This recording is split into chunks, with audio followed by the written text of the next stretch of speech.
Welcome to another edition of Real Talk, Straight Talk. First show back of the year. If you watched the commercial, you heard me say I'm excited and all that. Part of my excitement is Stephen gets to come back on the show. I think this is your second time? Second time, yep. Right? Yep. I'm getting to the main guest first, so, it's like save the best for last. Once again, welcome everybody to another edition of Real Talk, Straight Talk. Angel, what's up? Chilling. How are you doing, Colin? I'm good. Now, joining us for the very first time, and I know it won't be her last because we're gonna pull her every other week. Well, I'm gonna try anyway. Miss Natalee Blake, right, from RBC. Welcome to the show. Thanks for having me. Happy to be here. Oh, look at that smile. People that know, you know what, I didn't pay. She actually volunteered, and I'm so happy to have her. Once again, this is the first show. For anybody that was on our last show, which was December 22nd, we left it off on, are you gonna make a resolution, what you're gonna do for the new year? So here we are in the new year. How many of you all actually made resolutions, right? You know the drill, 519-694-3429. Hit us up on the phone, or you can hit us up. We are on Facebook right now, and we're also on evomm3.com. Leave us your comments. We appreciate your comments. We do try to answer the comments. We also will answer phone calls. Now, goals, resolutions. Did you make a goal? Did you? Yes. Speaking of social media, I decided that this year was going to be the year that I would take a more focus on family and on inner health. So I think this year was a bit more of a focus on not going on social media as much. And speaking of financial literacy, I think we're all experiencing a unique time in history, and so I myself am certainly trying to ensure that myself and my family are financially stable and and are in a position for the next years in our lives. And it's a challenge for sure, as we all, I think, are experiencing it. But those are my resolutions, which I think are easy to keep, hopefully. So, how about you? You know what? I'm gonna defer for a minute because I'm gonna talk about what I did or did not do. I'm gonna pass it over to Angel. Like I said, people, we're saving Natalee for the last, not because when we actually bring her in, right? She's gonna be all on an island all by herself, explaining everything, right? This is her initiation into Real Talk, Straight Talk. Angel. Resolution-wise, Colin, it is one of those years that I'm executing this year. I'm all about doing. But Natalee's going to give us some financial advice that's going to make it happen right now. Yeah, we'll work together. It's going to make it happen. So look at you. We're making things happen this year. So honestly, unlike you, I'm going to be more present on social media and actually be consistent. I'm trying to learn more about being consistent, because consistency is what makes it, right? So that for my social media. And family-wise, my kids are growing. They can take care of themselves. No, but family-wise, I'm trying to be a stronger mom and push them to do their resolutions as well and execute them.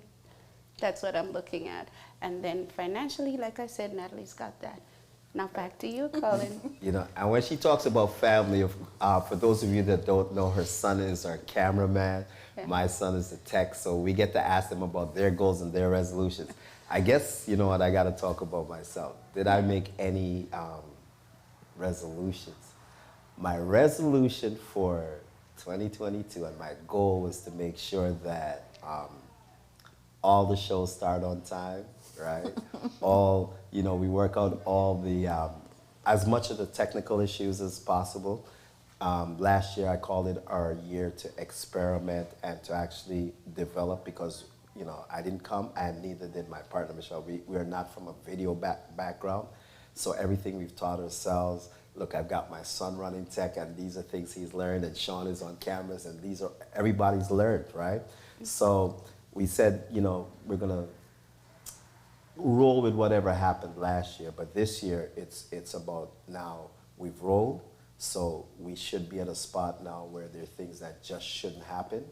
Obviously, there are things that will happen, but there are things that we know we can correct. So we started on the right note. We said, okay, this is what we're going to do. The show is going to roll this way. We're going to incorporate a different set of guests. You know, we rolled with about six panel members all of last year, which was good. But now we're going to incorporate more panel members, and they're going to occupy different places in our community. So Real Talk is going to really truly amplify what's in our community. So, you know, for the first one, we decided that, hey, financial literacy is such an important aspect, right? There's so many of us, and I'm even going to put myself in that we struggle from week to week to month. And I said, you know what, this year, it's good to start with finances, right? I'm fortunate to, in the course of conversations and stuff, to meet Natalee. I'm going to let Natalee talk a little bit about herself, her role at the Royal Bank, and then, you know, we'll get into the actual questions of the day. So Natalee, tell us about your role and what you do for the Royal Bank. So let's say I'll kind of go back a little bit just to give you a little bit of background, because I started with RBC in 2018 as a financial advisor. So I've been working in that field, helping people set personal goals for themselves. But within the last year, 2021, I made a transition over into the commercial space, where now I kind of do planning more for commercial businesses. So I do have a diverse background on the personal side, but I would love to tell you a little bit more of like what some of my goals are, and they do incorporate into what I do for the Royal Bank.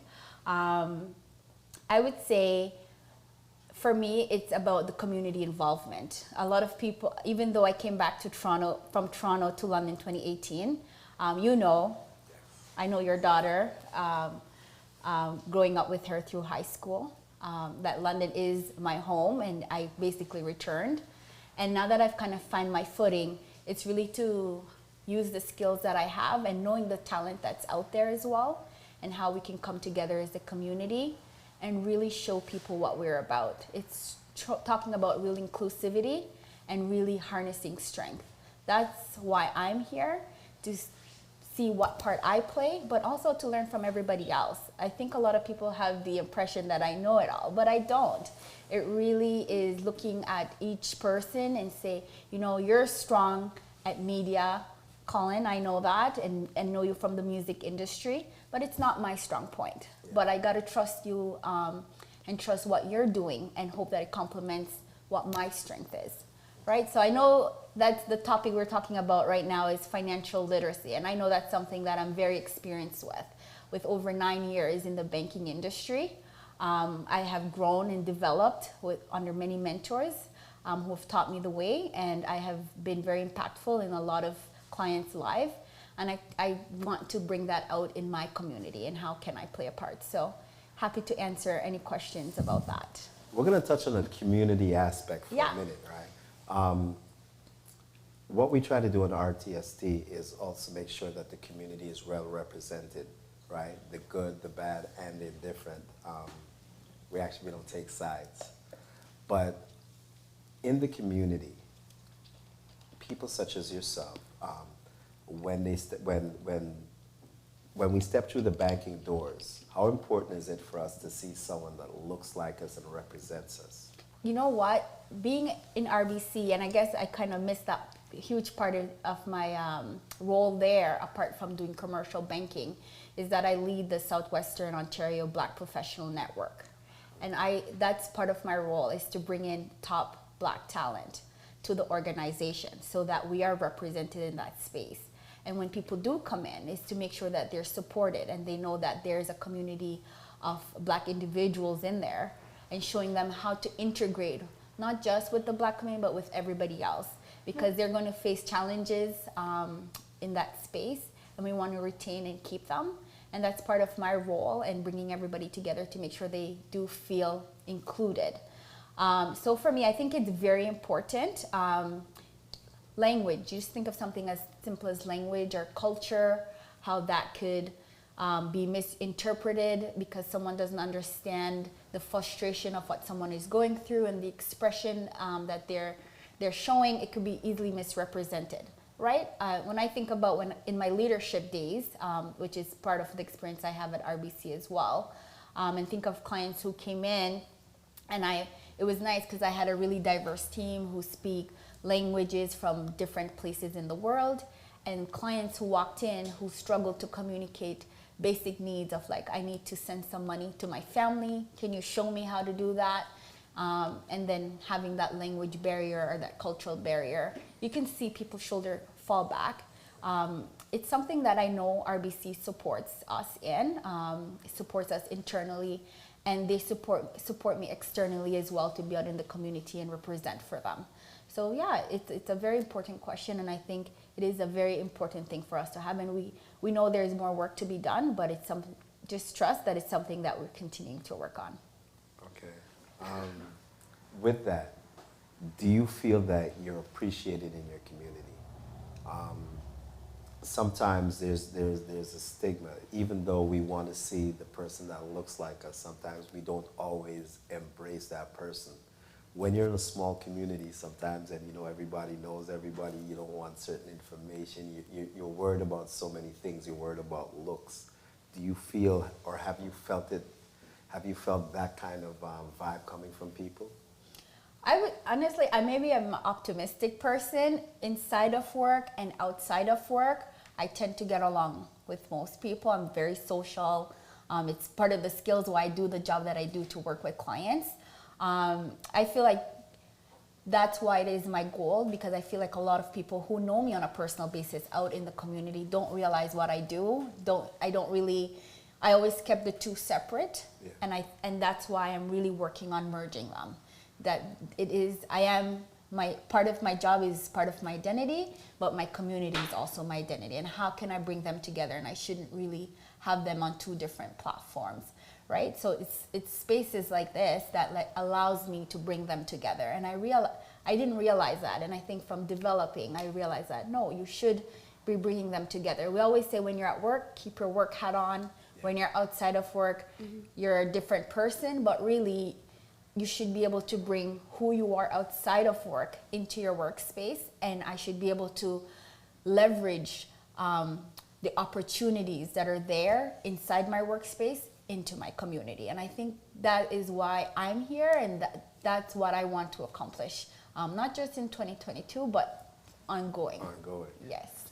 Now, so then my first real question to you is, okay, here I am, I'm somebody that's, you know, I'm living week to week, right? Why is it important for me to make a financial plan? Because I'm thinking, you know what, when I think of financial plans, I think of whenever whether it's TV or whatever, and I hear about financial advisors and all that, they're asking me if I have $1,000, if I have this kind of money, okay, then I can actually put money aside. But let's get away from all that. Let's talk to the people, you know, that don't have $1,000. They don't have, and you know, we've talked about this already. Yes. I said that's one of the biggest setbacks in our communities. Why there's a lot of people that won't even look for a financial advisor or for that kind of information. And it's not just our community; it's communities on a whole, right? So once again, here I am. I'm not making this kind of money. I'm living from day to day, paycheck to paycheck, whatever. Why is it important for me to make resolutions? Why is it important to me to make financial goals?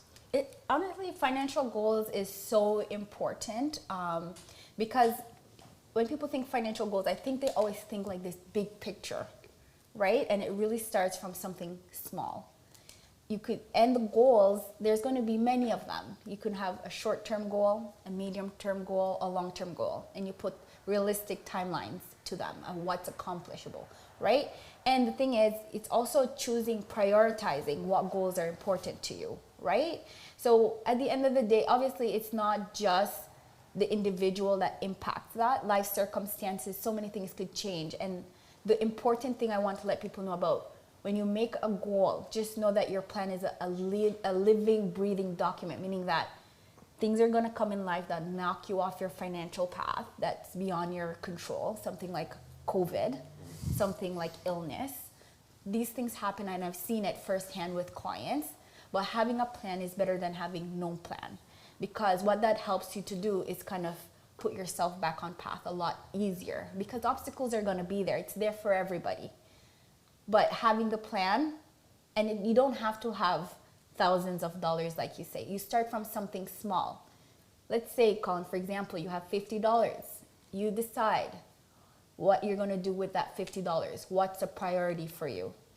The common thing people will, it's about the lifestyle that you choose to live now. Do you sacrifice now for your long-term gain, or do you live your best life now? It's really individualized, and that's what people need to know. It's not a one box fit everybody, because everybody choose what their happiness is and what they want their money to do for them.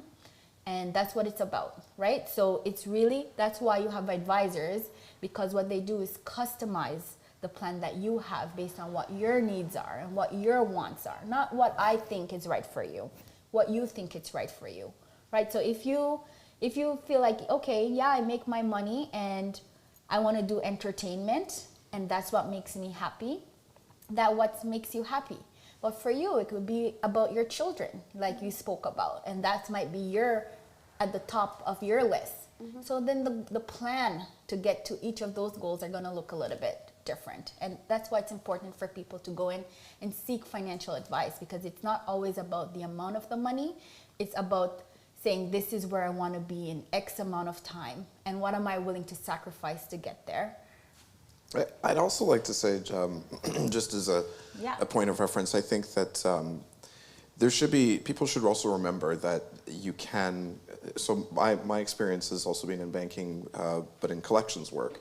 And even if you get into a position where you're not, you don't have savings and maybe you owe some money, that advice is exactly what, you need to keep in mind, which is you might be in a position where you have an extra $100, and it's as you said, it's the priority. So I think, especially as COVID is hopefully getting better, we all need to maybe think about paying down that debt, if you have any out there, to try to manage your savings a bit better. Exactly. So yeah, and having a plan is a little easier if you've got a small. So if you've got a $15,000 debt, I used to say this to people all the time.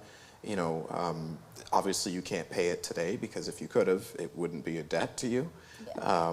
But as you said, if you've got small steps and you prioritize, you'll be able to focus on those challenges and actually overcome them. So It's definitely good advice. Yeah, for sure.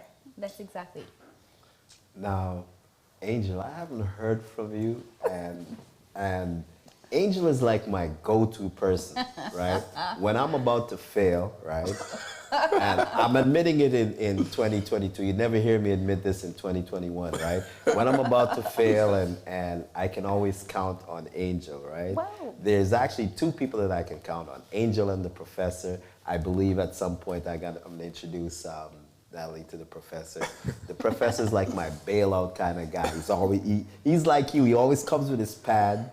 I hope the professor is watching. Big shouts to Omar, our resident professor, and he's actually a professor at Fanshawe, right? So he always comes with his pad, and he's always, and Angel is, she's a little quieter, but she always has her information, and she's always, and I'm looking at Angel, and I haven't, No, I mean, I love everything Natalee's saying, and it's like hitting home. I worked for RBC actually for for a few years, and when I moved to London, things changed. I started the business, but yeah, like she says, everything that she's saying is something that resonates, and I feel like if we can take those steps to just be able, I know like COVID honestly has messed up a lot of people's lives, because it's like financially, yes, there's some people who have been able to trade and do whatever, but we've got a call. Oh, you see, you got, oh man. She's on top Can of you it. tell she's been on this show? All right, so that means we've got a call. Can we take the call? Welcome to Real Talk, Straight Talk. Who am I speaking with? Are they on the line? They didn't? Okay. I guess they decided not to talk, but usually They wanted to hear the rest of what Angel they was gonna wanted say. to hear the rest. And I like how she nailed it, right? Because I was hesitant. I looked over and she was like, yeah, we got a call, right? So 'cause that's what happens when we get a call. You can hear the phone ring and we usually bring them in. So Nice. once again, if there's a question that you have, the number is 519-694-3429. You can also hit us up on Facebook as well. Team Evo will text me and say, I've got somebody on Facebook, or if you can also leave your comments at evom3.com. We will answer them. We'll answer them today. If you can still leave your comments for us afterwards, we'll always be in conversation with Natalie. We'll always be in conversation with any of our guests that we invite on the show, and I'll say our professional guests. So we'll always be able to take those comments. We'll always try to answer them. Now, I'm gonna get back to Angel over here because You're on a roll. yeah, Angel is on a roll, right? So Oh, okay. Well, since you said that, I might as well go on. Well, yeah, so I love what you said about planning, because I still believe in failure to plan is planning to fail. So even though you don't have the money, just plan on, okay, fine, I'm getting my $50. For my $50, I'm going to have $10 for gas. And I know there's a percentage that is okay, like from my 50, what percentage am I going to put towards my savings? Even if it's $3, next month it's going to be $6. Yeah. So I really like that. And that's something that a lot of people don't realize. They feel like they need a lot of money to start saving, but Yes. it starts with the little things. And that reminds me, I'm gonna buy my kids some piggy banks now, so that Well, you could always open accounts for them at RBC. Oh, they do. I told you I worked there. They all, even the youngest one has an account, so we set there. No, We set. now So- check this out. Natalie came in her work blues, right? And I didn't realize that Angel was a part of RBC, because people look at her. She's in her work blues. I wore my right? royal So, big shouts to RBC, because I've had some conversations. Yeah. I got to talk about Scott. Had a great conversation Yeah, with Scott. amazing It was, person. yes. So I got to send big shouts to RBC. They're the first bank that we've had on the show. Part of that is because there's a personal connection with you, Yeah. Natalie, and there are a couple of things that we talked about. One of the things that we did talk about is that this particular episode of RTSD will lead into other things. I'm hoping to get Natalie on her own. Maybe it's going to be once a month or whatever it is, but we're actually going to dedicate a certain amount of time towards addressing finances. There's a point that Angel made where in COVID and COVID, it decimated certain people's finances. For sure. Our commitment to the business aspect of everything, where Natalie truly fits in, is that businesses were so hard hit in this COVID times, and RBC is, from what I am understanding, they're trying to make inroads into the Black community. They're trying to support and not only help businesses.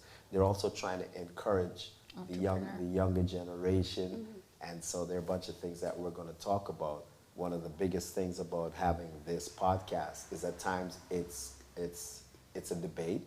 We've had those conversations, but what it also is, it's a platform for us to put out ideas, and not only put out the ideas, implement some of the ideas, right? I don't just want us to be on this podcast talking about, well, this is good for you and that's good for you.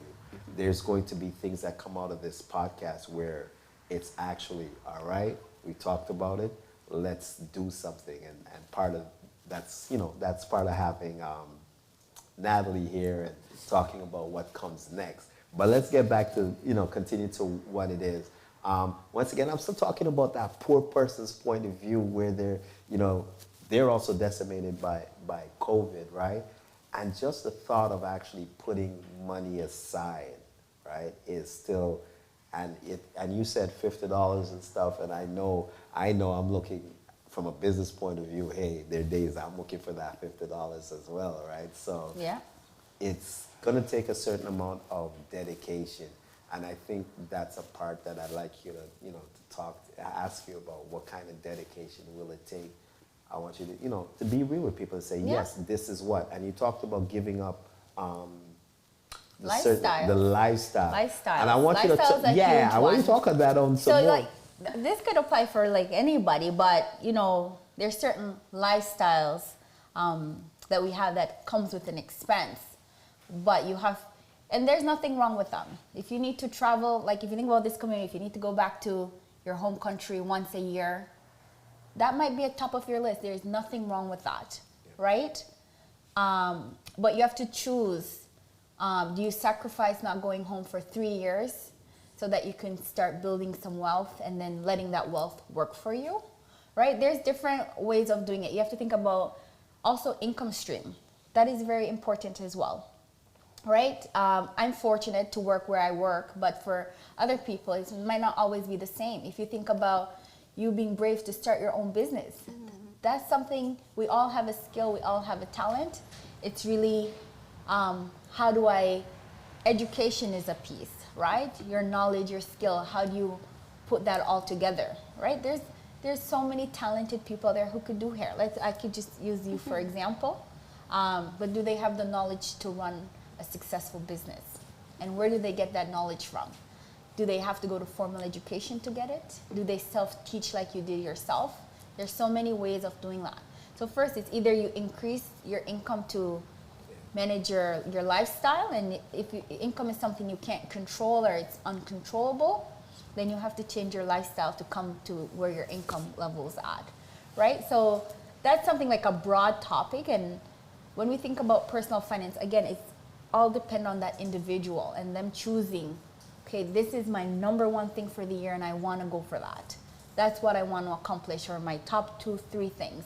But in order for me to accomplish that, maybe it means not buying that Tim Hortons coffee, not, you know what I mean? So you have to decide, like, what do you give up to get that? I will also say, though,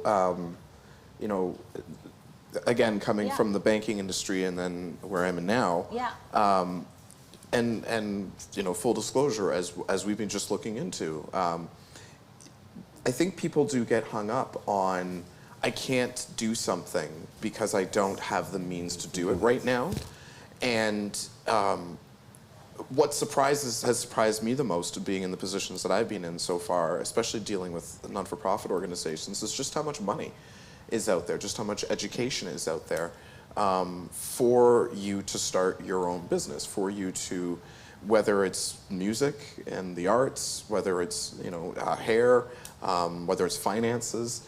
There's a lot of money out there from both the government's aspect and from private corporations like RBC, which open up to grants and things like that. Now, as you said, it really does come down to, you can't just say, well, I want $50,000 just because I want $50,000.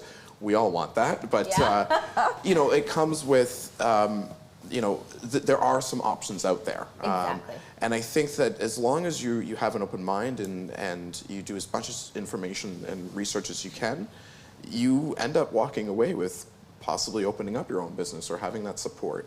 And I mean, this podcast is a good example of working relationships and you getting this off the ground yourself, and pulling this together. And the same thing, frankly, for a lot of other organizations. So I think it's fantastic that there is money out there and that banks, specifically like RBC, are interested in focusing in on making sure that there's, involvement within the community. I think that, especially when it comes to, I know RBC is really focused on the LGBT community, on, as you said, the Black community, on the Indigenous community. And I think a lot of other institutions are taking notice and are trying to make inroads and better be situated for educational purposes as well. Exactly. So yeah, that's Natalie's spot on. You're right. Save the best for last. Oh man, Yeah. you're giving me some credit here. Well said, Stephen. Well said. One of the other things that, you know, everybody's going to see me looking at my phone from time to time, and I'm actually trying to keep up to our platform. There's always people here, so I'm going to send us, you know, the shout outs to everybody that's on the platform. We've got a few people talking about the show and actually watching it. You all that are on there, I'm not going to call any names. Most of all, you all I know, you can still leave your questions, right? And then this is another one of my resolutions. Before I wasn't being how I should be, and if I'm going to do the show, then and I'm going to pay attention to the phone calls. I also got to make sure that I'm paying attention to the Facebook and to the platform as well. So I'm trying to make sure that we get all the questions, we answer the questions, and I'm getting more into the social media aspect. If y'all know, I'm social media not. I'm social media not. But here I am talking about I'm going to host a show and be social media not. But now, as of today, I promised Natalee I'm going on LinkedIn and yes. I'm going to start this social media. I frown upon that. How do you not have a LinkedIn account? We won't discuss who. I was going to say we won't discuss who and who does not have social. Can we get back on the? You know what? Now I want to get back on the finances. I had a moment of clarity, and I wanted to say what I'm not doing, and then you're gonna get on me because I'm not on LinkedIn. So I like how you talked about on the business aspect, because yes, there is the personal, there is the business aspect. Like I said before, we're going to touch on this in other podcasts.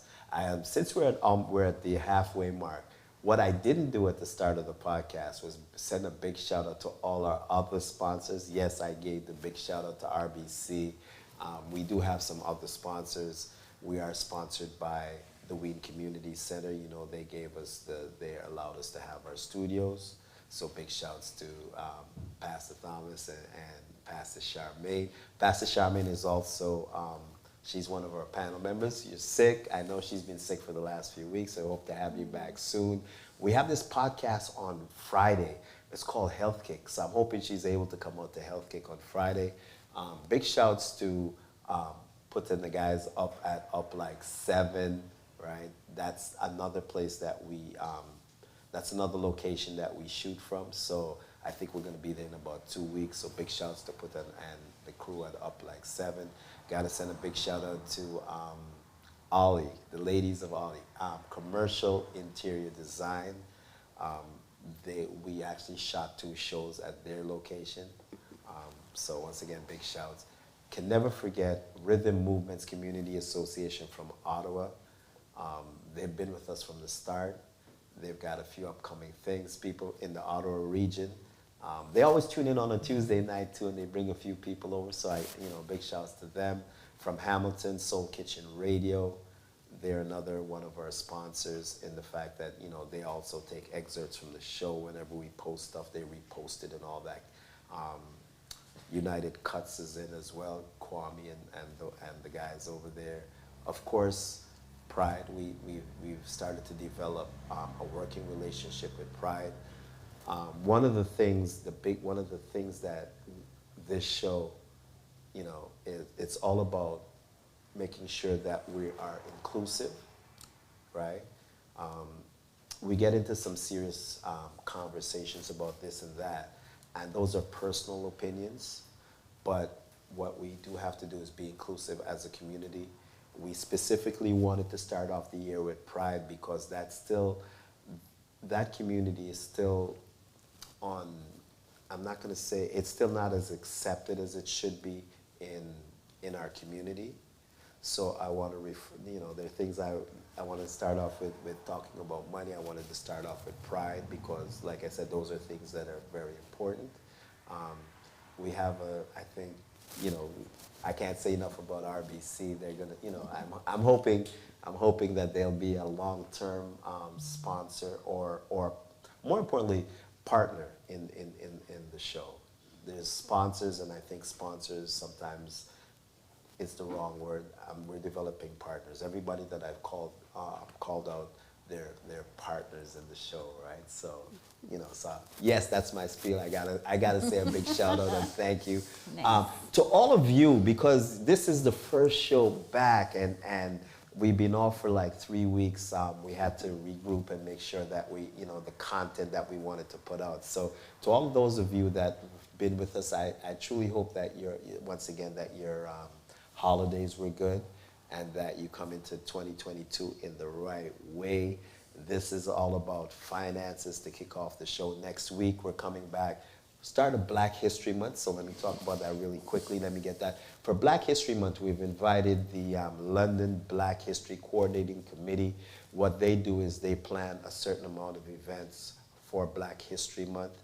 They also do a lot of stuff through the London Library. So we are happy to have them. They're also going to be their first time. We're going to talk about the importance of us understanding our history. I'm hoping that they also will give us some tidbits on things that have happened in London. So we're happy to have them. It's going to be a month where we talk about historical topics, right? 1 month of where history should be. We're going to talk about should history be in the schools. We're going to talk about religion and the church and our history and all that. So that's going to be the month. Once again, this show is about financial literacy. Now, we talked about the importance of goals, right? Yeah. And that's a part of being financially literate. What else do we have to do to be financially literate? Because that is separate from having the goals. Yes. I would say,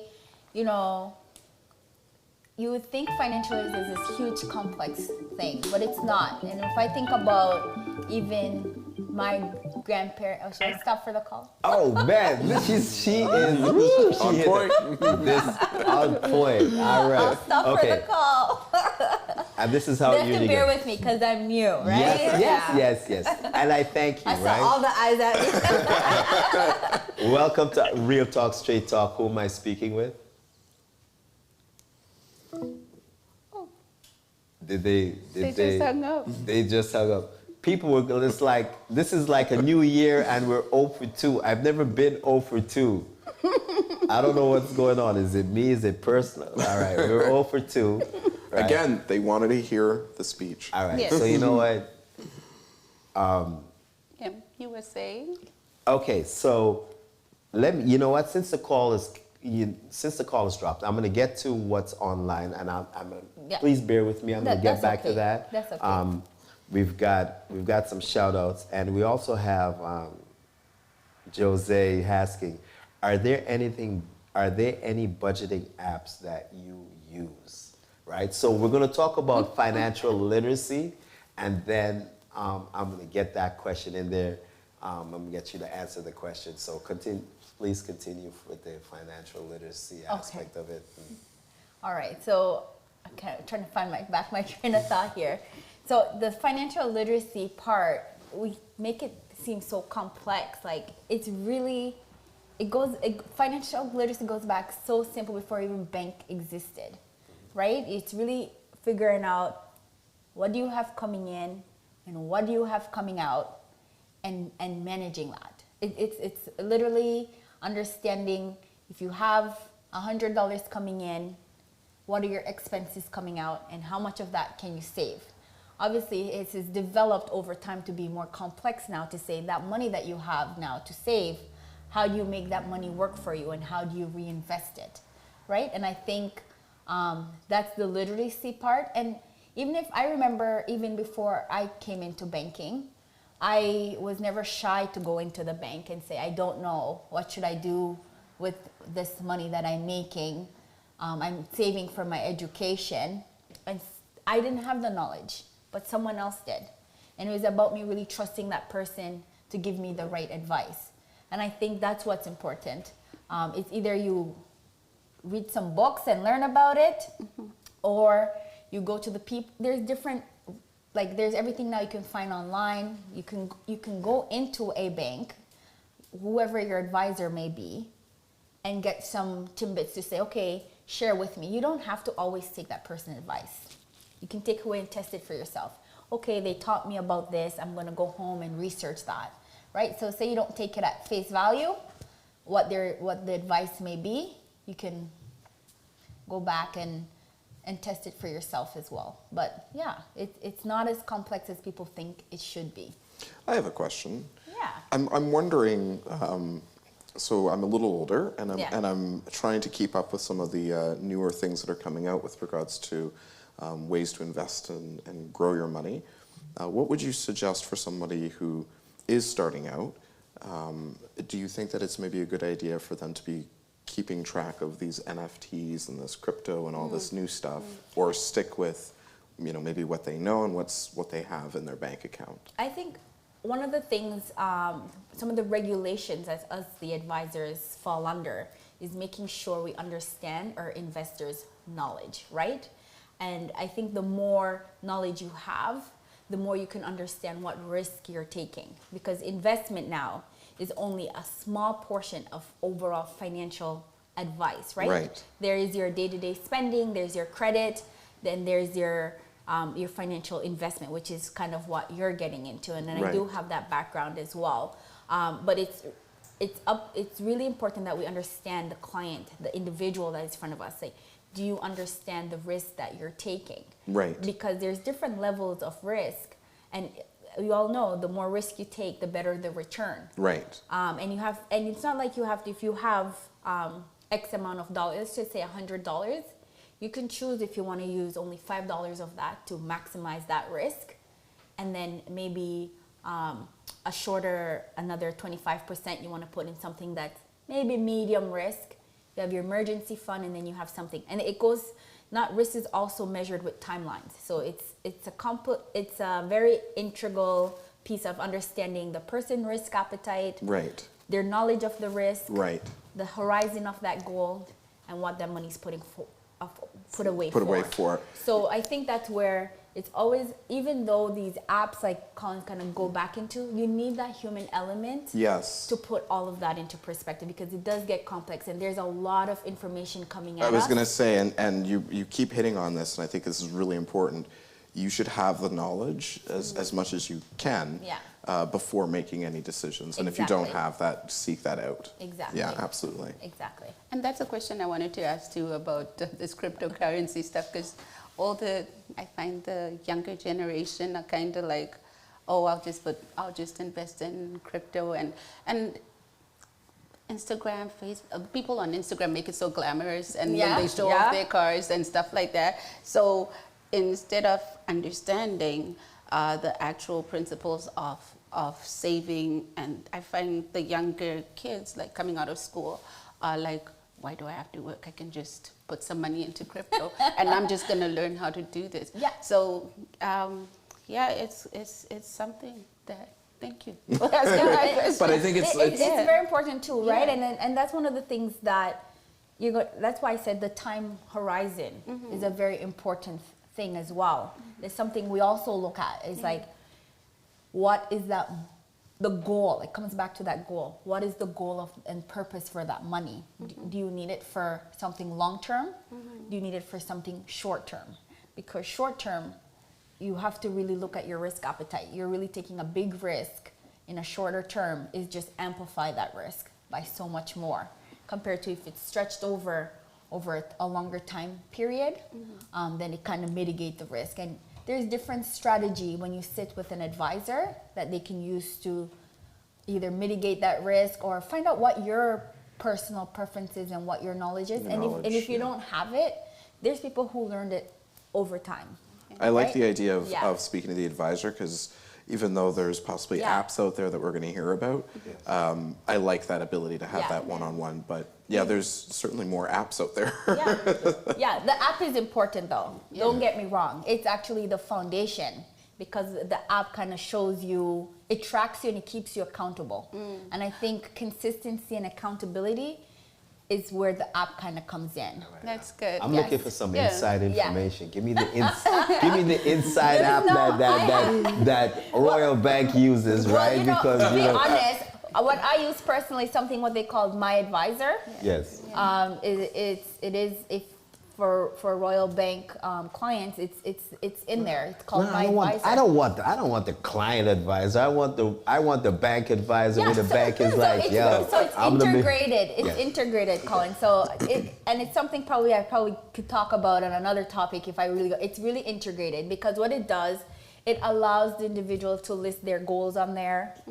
It also allows them to list their expenses, and then they can see how much money they have left. It allows them to say, okay, this money that I have left, I'm going to put it in this investment vehicle or this investment. And they can see, okay, if I take a medium risk over 5 years, what's the approximation of wealth I should build in that time? I will say that I've noticed a lot of Yeah. banks So have it's- certainly taken those steps to Yeah. try to create a platform, as you said, that's it's integrated. giving you back control, right? But Yeah. at the same time, attached to that product or to that My Advisor platform is a live advisor along the way to make sure that, okay, you might think that 5 years is something that needs to be on a very high risk, but realistically, you don't know where the markets are going to be in 5 years. And is that long enough for you to take that big of a risk if you can't fall below X amount of dollars? So you do need that human element, but it gives control back where I'm not sitting in the office saying your priority should be your kids. No, it might not be. And it's really up to that individual to make that decision. And that's kind of what the platform is for. And it's really before, if I've kind of been in banking for 10 years, I've seen it evolve. Before it was really like a computer, you're behind the desk, you're talking and I'm typing and you're not really involved.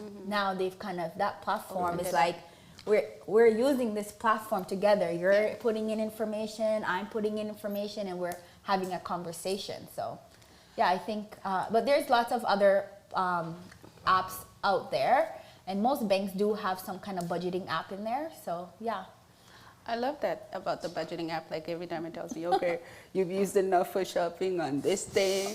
Okay, and I'm like, okay. Yeah, But, and they have smart information built in right into your bank account. Yeah, so it tracks everything, like what you've shopped for, and it puts it in different categories. Like, okay, you've used so much on gas, and so that's really good. And that what you talked about was something that I was going to ask about, like someone in the community. They have the knowledge, they've come to see an advisor, and now they're like, great, I've got to go. But the accountability aspect. Yes. I like the fact that there is something that can hold you accountable, but and you said this is live? That there's a live person who can actually hold you accountable with My Advisor? Yeah. Okay, perfect. So, because like sometimes it's like, okay, fine, I have my goal.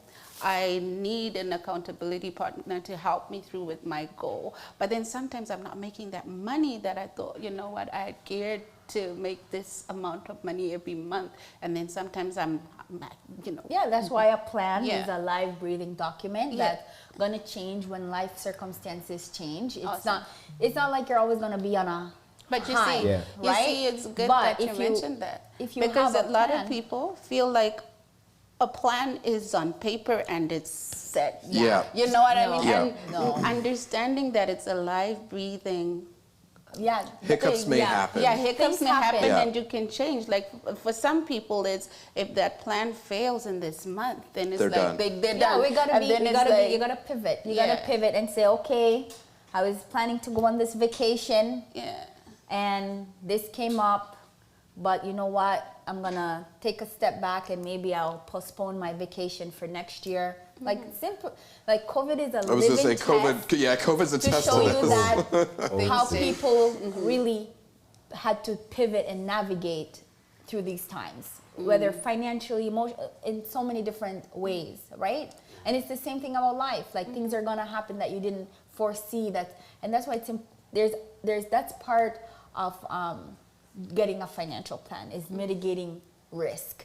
And there are things and solutions in place to help mitigate some of that risk, right? It's not going to be picture perfect to mitigate all risk, Right. but it will help that if you do come off a path, it's really easy for you to get back on track.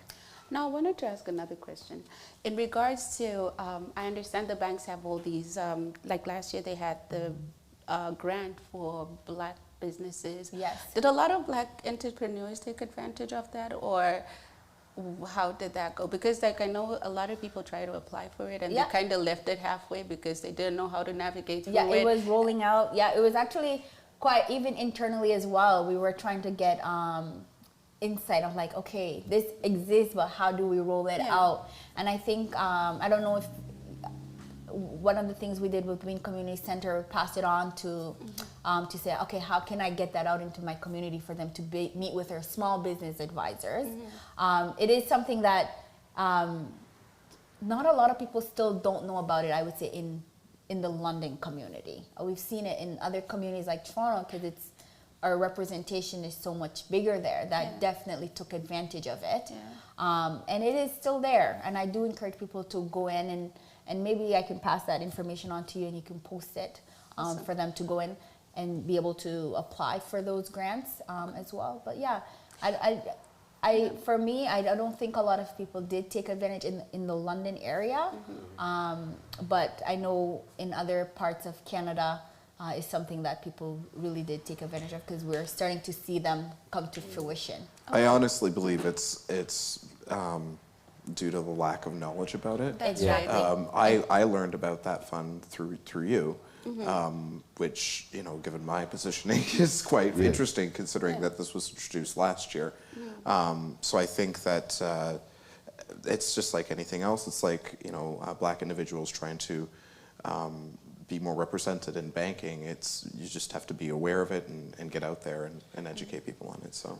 And I think in talking with Scott, right, Yeah. from the Royal Bank, I think I said sometimes in some of the things that he was talking about, it's actually getting that information, how they're getting it out there. It's not just putting it up on the website. It's not, and I think our communities sometimes are a little bad at that. You put it on and not everybody's reading it. Yes. Right? So we're more of at times, we're more of word of mouth community still, even in this time, right? And age group has a certain amount to do with For it, sure. right? So the information is there, and if we're not searching for it, it's not readily available. And so I think in certain things, it's up to if the banks or anybody in that aspect, or even if you want these things to be out there and you have to make sure that they are hitting the communities. It's not just up on a website.